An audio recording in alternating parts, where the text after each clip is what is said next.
Swasta duitnya paling kan miliar, ini duitnya triliun nggak bisa beli. Itulah pentingnya pemimpin di situ. Kemudian bidang kesehatan. Bidang kesehatan saya harus buka kantong dulu, kantongan. Karena ini selalu saya bawa. Saya lihat di APBD-nya pemerintah DKI, itu ada uang sebesar 600 miliar untuk bantuan kesehatan masyarakat. Saya yang di sana, saya hanya nyiapin 19 miliar, itu sudah bisa menyelesaikan masalah. Itu hanya satu wali kota kan, di sini kan 5 wali kota. Mestinya 100 miliar itu sudah rampung mestinya. Ini ada 600 miliar, tapi masalah belum selesai, masalah kesehatan. Saya berikan contoh, waktu saya di Cakung, di Cilincing, di Pademangan, di Marunda, di Jakarta Utara, di Kampung Nelayan, semua orang masyarakat, terutama yang bawah, mengeluhkan masalah sulitnya mendapatkan pelayanan kesehatan. Harus bayar. Kalau ngurus SKTM-nya juga sangat susah sekali, harus ke RT, ke RW, ke lurah. Ya kalau sakitnya hari Senin atau hari Selasa, kalau sakitnya hari Jumat atau Sabtu, nunggu Senin. Nunggu Senin. Sudah gini. Sehingga perlu yang namanya disiapkan sebuah sistem. Nanti akan ada yang namanya kartu seperti ini, Kartu Jakarta Sehat. Ini nanti anak pegang, bapak, ibu pegang, kakek, nenek pegang semuanya ini. Dengan kartu ini bisa ke puskesmas gratis, poliklinik gratis, rumah sakit negeri dan swasta gratis, sampai yang namanya sakit, kanker dan cuci darah itu dilayani dengan ini. Ini sudah kita lakukan selama 7 tahun.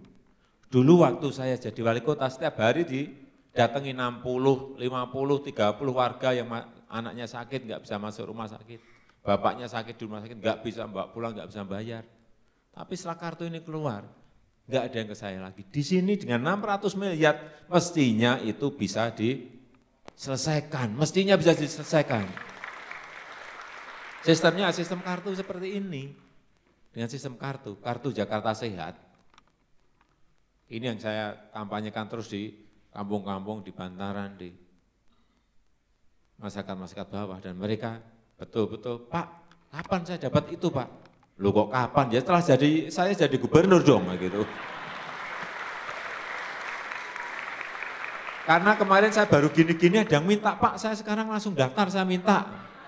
Oke, nanti kita daftar nggak apa-apa, tapi kalau minta seperti ini, kan belum jadi gubernur sudah minta. Saking semangatnya masyarakat, kalau sudah pegang ini, rumah sakit berani nolak, dirutnya pasti kalau itu rumah sakit negeri, dirutnya langsung saya copot detik itu juga.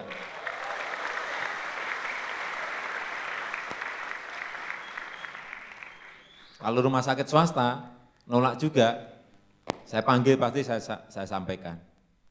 Hati-hati, nanti saudara minta izin nggak akan saya keluarkan. Saya ancam gitu pasti. Iya dong, saya nggak punya kewenangan nyopot dia kok.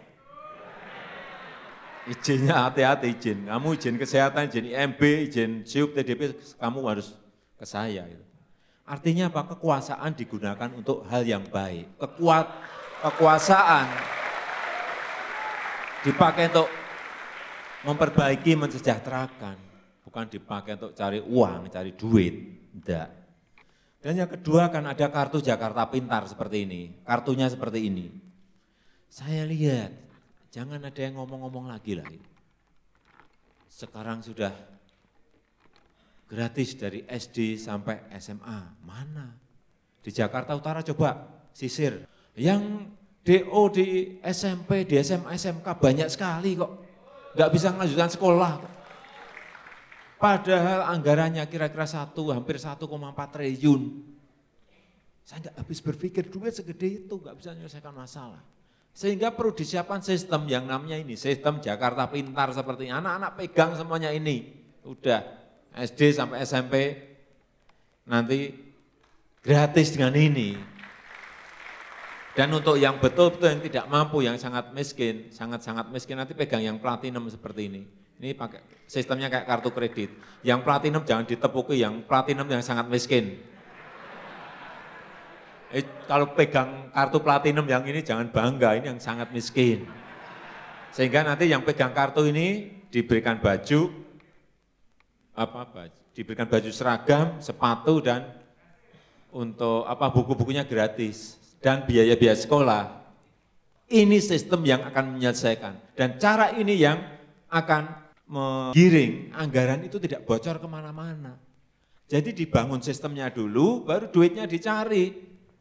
Duitnya disiapin berapapun di anggaran, kalau sistemnya dibangun ya duit itu akan lari kemana-mana, bocor kemana-mana. Dan rakyat tidak menikmati. Seperti itu. Dan saya lihat dulu Solo sebelum saya juga seperti itu. Ada duitnya tapi sistemnya tidak dibangun. Duitnya kemana nggak ngerti kita. Kemudian pasar tradisional.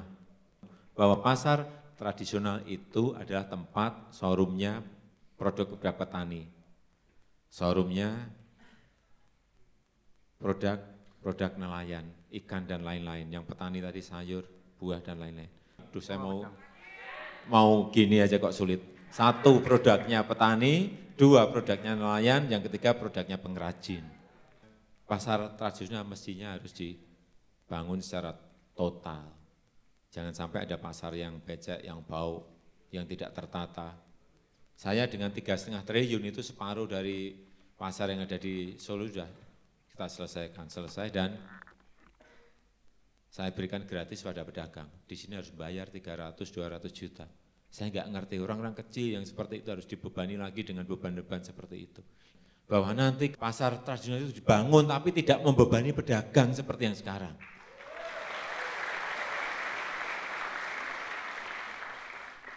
Satpol PP dilucuti pentungan dan tamengnya, nggak boleh gebuki, ini nggak boleh. Nanti akan saya ajari Satpol PP-nya untuk agar mereka punya ilmu yang namanya intervensi sosial. Bagaimana pendekatan kelompok, bagaimana pendekatan individu. Contoh-contoh yang sudah kami lakukan dulu pasarnya bau becek, kemudian menjadi yang baru seperti itu, tetapi kita berikan gratis pada pedagang. Saya kira usaha-usaha kecil memang harus disuntik. Yang gede ya enggak apa-apa, silahkan. Kalau yang gede kan diberi peluang aja sudah mereka bisa kemana-mana. Ini yang ada di Jakarta, pedagangnya semakin hari semakin tahun semakin berkurang. Dulu 120.000, sekarang hanya 80.000. Kemana mereka? Ya bercacaran di mana-mana. Karena nggak kuat bayar kios, nggak kuat mengangsur kios. Sehingga berada di trotoar, berada di jalur lambat, berada di ruang terbuka hijau. Karena mengapa? Kebijakannya yang keliru. Desain kebijakannya nggak benar. Itu yang harus diselesaikan. Kemudian jangan terlalu banyak memberikan ruang pada mal. Mal kita ini di Jakarta itu ternyata dari data yang ada itu paling banyak di dunia. Kota dengan mal yang paling banyak ya di Jakarta ini. 130 mal. Mestinya yang diperbaiki, yang di-upgrade itu pasar tradisionalnya. Karena apa? Kalau pemilik mal itu hanya satu. Kalau pemilik pasar itu ada ribuan penduduk kita. Dan juga minimarket. Minimarket di Jakarta ini ada 1.400-an yang tidak memiliki izin. Kok malah diputihkan? Ya mestinya nggak punya izin ya, diilangin dong. Kemudian warteg yang warung kecil-kecil dipajeki ya, gimana sih itu? Nanti itu perda mengenai pajak warteg itu hapus, jangan ditunda, dihapus. Iya dong.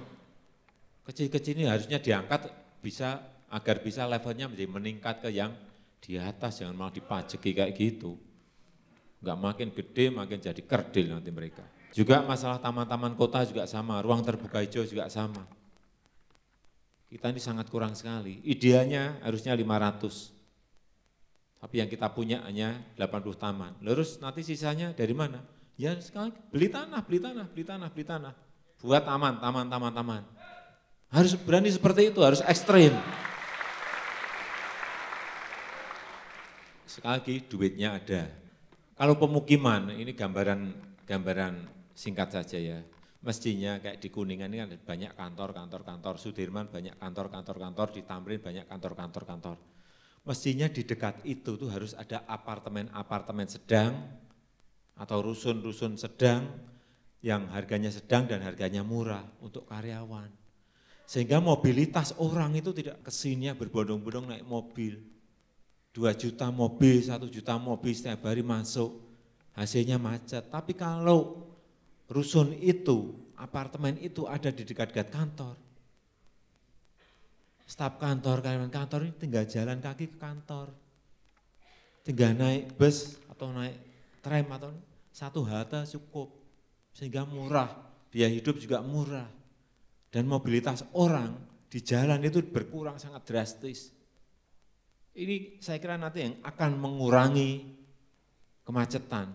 Transportasi massal enggak mau mengurangi juga, tapi yang paling banyak nanti kalau ada redesign lagi untuk pemukiman terpadu di Jakarta ini. Pasar juga sama, kita punya konsep di bawah pasar, di atasnya puskesmas, di atasnya lagi untuk apartemen atau rusun bagi keluarga-keluarga sedang dan di bawah.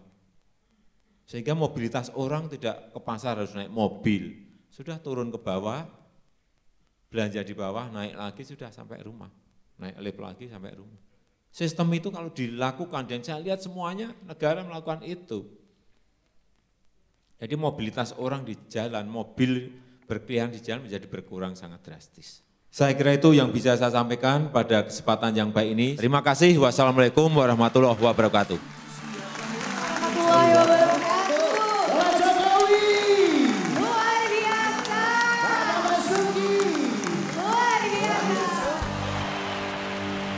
Jokowi, Basuki siapa yang punya? Jokowi siapa yang punya kita semua? Ayo Jo, Jokowi siapa yang punya? Basuki siapa yang punya? Jokowi Basuki bersatu untuk Jakarta baru.